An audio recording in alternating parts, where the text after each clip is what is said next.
महाराष्ट्राचे प्रश्न सोडवणार असतील तर देवेंद्र फडणवीसांना पाठिंबा, गुढीपाडवा मेळाव्यात मनसे अध्यक्ष राज ठाकरेंचं मोठं वक्तव्य.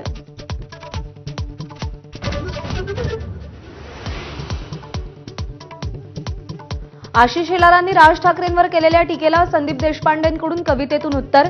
कपटी मित्रापेक्षा दिलदार शत्रू बरा, संदीप देशपांडेंनी डिवचलं.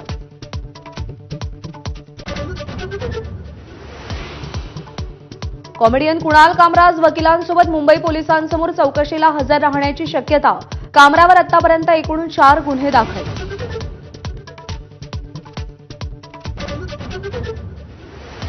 बीडच्या कान्हापूर गावात गुन्हा मागे घेण्यासाठी दबाव आणणाऱ्याची हत्या, पती पत्नीला बेड्या.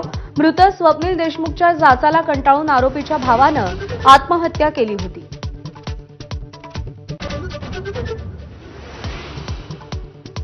बीडच्या अर्थमसला गावामध्ये वैयक्तिक भांडणातून मशिदीत जिलेटिनचा स्फोट. 2 आरोपींना 3 एप्रिलपर्यंत पोलीस कोठडी.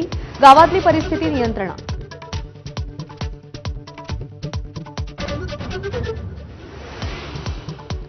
दूध उत्पादक शेतकऱ्यांना गोकुळकडून गुढीपाडव्याचं गिफ्ट. गायीच्या दूध खरेदी दरामध्ये 2 रुपयांची वाढ.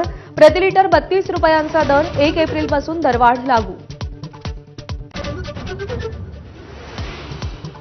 हिमाचल प्रदेशातील कुलूमध्ये मोठी दुर्घटना. मणिकर्णमध्ये भूस्खलनामुळे झाड गाडीवर कोसळून 6 जणांचा मृत्यू तर 5 जण जखमी.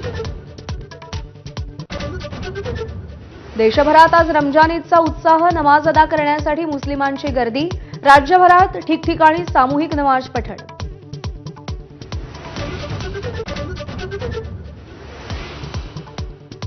सोलापूरचा वेताळ शेळके 66वा महाराष्ट्र केसरी ठरला. उपविजेता पृथ्वीराजला खांद्यावर घेऊन मैदानात फेरी. वेताळ शेळकेकडून खेळाडू वृत्तीचं दर्शन.